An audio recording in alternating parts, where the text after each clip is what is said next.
মানসিক স্বাস্থ্যের উপর পরিবারের তো একটা বিশাল প্রভাব আছে। তো শিক্ষার্থীরা আসলে পরিবার থেকে কতটা সাপোর্ট পেয়ে থাকে এবং এটা আপনারা কিভাবে আসলে অ্যাসেস করেন?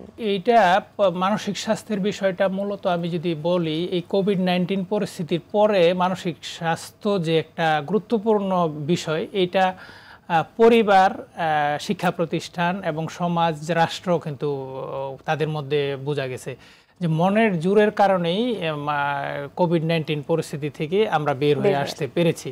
এবং এরপর পরই মানসিক স্বাস্থ্য সম্পর্কে পরিবার ও সচেতন পরিবারগুলো, এখনও অসচেতন পরিবার মানসিক স্বাস্থ্য সম্পর্কে কোনো অবস্থাতেই তারা কাউন্সিলরের কাছে যাবে না। মানসিক স্বাস্থ্য তো ওই যে বললাম যে জ্বর আসছে, সে না পা ট্যাবলেট খাবে ভালো হয়ে যাবে। এখন মানসিক স্বাস্থ্য তো এরকম না যে একটা ঔষধ খেয়ে ফেললে ভালো হয়ে যাবে। এটা তো তার অবদমিত আবেগ, পরীক্ষায় ব্যর্থতা, হতাশা, প্রেমে ব্যর্থতা, তার সারা রাত জাগা, অসৎসঙ্গ মেশা, কোনো একটা চাহিদা পূরণ না হওয়া, এইসব কারণে তার হয়েছে। তখন এই যে কারণ, ওইটার চিকিৎসা ওইটার থেকে তাকে মুক্ত করতে না পারলে তো তার মানসিক সমস্যাটা কাটবে না।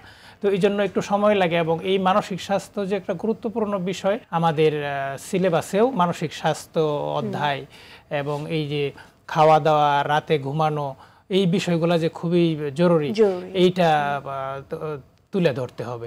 তুলে ধরতে পারলে তাহলে শারীরিক স্বাস্থ্যের মতো মানসিক স্বাস্থ্যকে যদি সে গুরুত্বপূর্ণ মনে করে, একটা মানুষ, আমি সৃষ্টির শ্রেষ্ঠ জীব, সৃষ্টিকর্তা আমাকে ব্রেন দিছে, আমি তো এইটাকে আমার অবহেলার কারণে আমি ব্রেনটাকে ধ্বংস করে দিচ্ছি।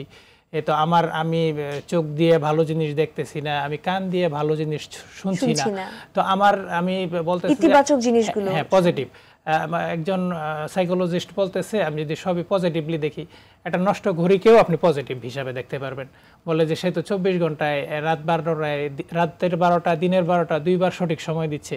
তো একজন আমি যদি নেগেটিভ চিন্তা করি যে না, এটা তো নষ্ট, এটার কোনো কাজ নাই, আমি চিন্তাটাই যদি আমার পজিটিভ হয়, তো এইভাবে আমি পজিটিভলি চিন্তা করতে থাকলে আমার মধ্যে পজিটিভ দিক আসবে এবং আমার মধ্যে অন্য মানুষকে ভালো তাকে আমি সহায়তা করা, প্রতিবেশীর সহায়তা করা, এইসব দিকের মাধ্যমে মূল্যবোধের চর্চার মাধ্যমে মানসিক শক্তিটা তার মধ্যে গড়ে উঠবে।